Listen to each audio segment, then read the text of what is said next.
Hello guys, welcome to my YouTube channel best share analysis में आपका स्वागत है। तो चलिए आज हम बात करने वाले हैं जुबिलेंट इंग्रेविया के बारे में। इसके Q4 के रिजल्ट्स आज ही अनाउंस हुए हैं। तो चलिए समझते हैं पहले शॉर्ट न्यूज़ और उसके बाद समझेंगे हम डिटेल्स में रिजल्ट्स कैसे रहे हैं इसके। तो जुबिलेंट इंग्रेविया की अगर हम बात करें तो इसका शेयर प्राइस 697.05 पे ट्रेड करके क्लोज हुआ है, जो कि 34.75 की गिरावट एक दिन में दिखा रहा है, जो कि 4.75% वन डे का होती है। तो चलिए अब हम समझते हैं न्यूज़ में।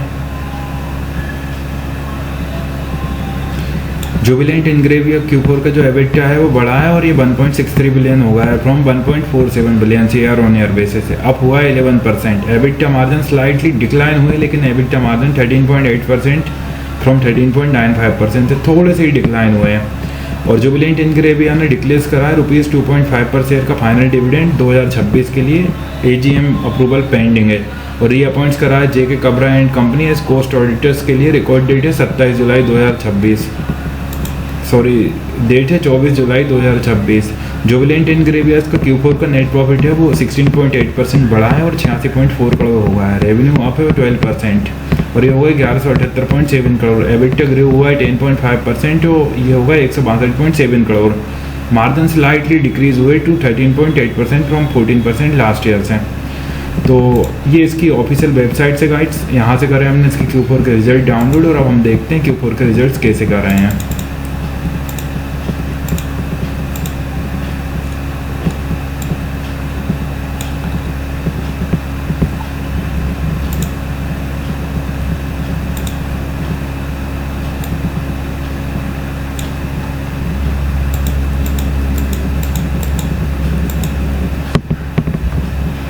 Guys let me adjust first, और ये अपसाइड एडजस्ट हो गए हैं। तो ये जो नंबर दिए गए हैं इस कंसोलिडेटेड ऑडिटेड फाइनेंशियल, एक मिनट देना, मेरे को कुछ गड़बड़ हो रही है। कंसोलिडेटेड, तो गाइस ये मिल गए हैं इसके stand alone audited financial results 31 मार्च 2026 के लिए। तो चलिए ये समझते हैं हम इसके रिजल्ट कैसे कहाँ। जो सारे नंबर दिए गए वो लाख्स में दिए गए हैं। रेवेन्यू फ्रॉम ऑपरेशंस की अगर हम बात करें तो टोटल रेवेन्यू फ्रॉम ऑपरेशन जो रहा है वो रहा है 10,000, एक मिनट, मेरे को एक मिनट देना हाँ क्लियर हो गया है। तो चलिए टोटल रेवेन्यू फ्रॉम ऑपरेशन जो रहा है वो 1,09,347 लाख का रहा है इस क्वार्टर में, जो पिछले क्वार्टर में 1,01,793 लाख का था। तो यहाँ से यहाँ देखा जाए तो ग्रोथ है रेवेन्यू फ्रॉम ऑपरेशन में, तो टोटल रेवेन्यू फ्रॉम ऑपरेशंस में। और पिछले साल इसी क्वार्टर में 97,198 लाख का टोटल रेवेन्यू फ्रॉम ऑपरेशंस हुआ करता था, तो उसके कंपैरिजन में भी ग्रोथ है। इस साल ओवरऑल 4,13,849 लाख का टोटल रेवेन्यू फ्रॉम ऑपरेशंस रहा, जो पिछली बार 3,94,123 लाख का टोटल रेवेन्यू फ्रॉम ऑपरेशंस हुआ करता था। तो टोटल रेवेन्यू फ्रॉम ऑपरेशंस में ग्रोथ है ईयरली बेसिस पे और क्वार्टरली बेसिस पे भी। तो अदर इनकम की अगर हम बात करें 4,603 लाख की अदर इनकम इस क्वार्टर रही, जो पिछले क्वार्टर 3,196 लाख की हुआ करती थी। और पिछले साल इसी क्वार्टर में 3,560 लाख की अदर इनकम हुआ करती थी। तो अदर इनकम भी क्वार्टरली बेसिस पे ग्रोथ है। ईयरली बेसिस पे देखें तो 9,969 लाख की टोटल इनकम अदर इनकम इस क्वार्टर रही, जो पिछले साल 8,101 लाख की हुआ करती थी। तो ईयरली बेसिस पे भी अदर इनकम में ग्रोथ है। टोटल इनकम की बात करें तो 1,13,950 लाख टोटल इनकम इस क्वार्टर रही, जो पिछले क्वार्टर 1,04,989 लाख की टोटल इनकम थी। और पिछले साल इसी क्वार्टर में 1,758 लाख की अगर हम बात करें तो टोटल इनकम पिछले साल इसी क्वार्टर में थी, तो इसके कंपैरिजन में भी ग्रोथ है।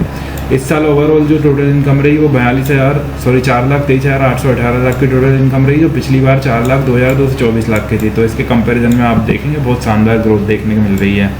एक्सपेंसेस की अगर हम बात करेंगे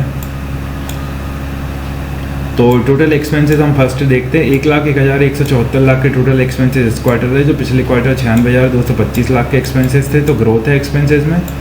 पिछले साल इसी क्वार्टर में 89,663 लाख के टोटल एक्सपेंसेस थे, तो उसके कंपैरिजन में भी ग्रोथ है। इस साल ओवरऑल 3,88,390 लाख के टोटल एक्सपेंसेस रहे, जो पिछली बार 3,67,888 लाख के एक्सपेंसेस थे। तो एक्सपेंसेस में तो लगातार ईयरली बेसिस पे भी ग्रोथ है और क्वार्टरली बेसिस पे भी ग्रोथ है।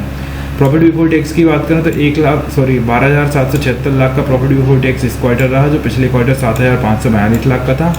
तो पिछले क्वार्टर के कंपैरिजन में ग्रोथ है। और पिछली साल इसी क्वार्टर में 11,095 लाख का प्रॉफिट बिफोर टैक्स था, तो उसके कंपैरिजन में भी ग्रोथ है।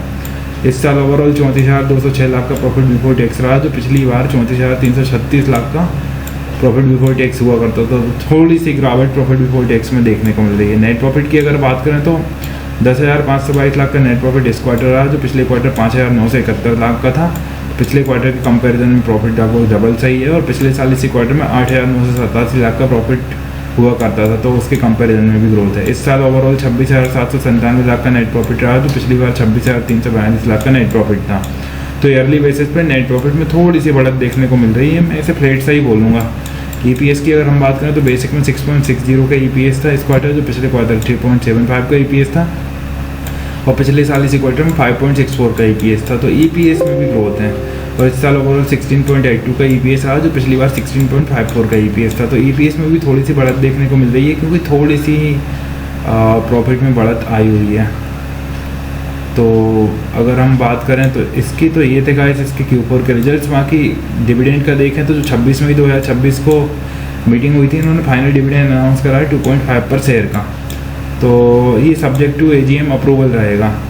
तो गाइस ये थे अगर हम बात करें जुबिलेंट एंड ग्रेविया के Q4 के रिजल्ट्स। इस तरह और भी स्टॉक रिलेटेड न्यूज़ जानने के लिए हमारे चैनल को लाइक शेयर सब्सक्राइब करना ना भूलें। Thank you.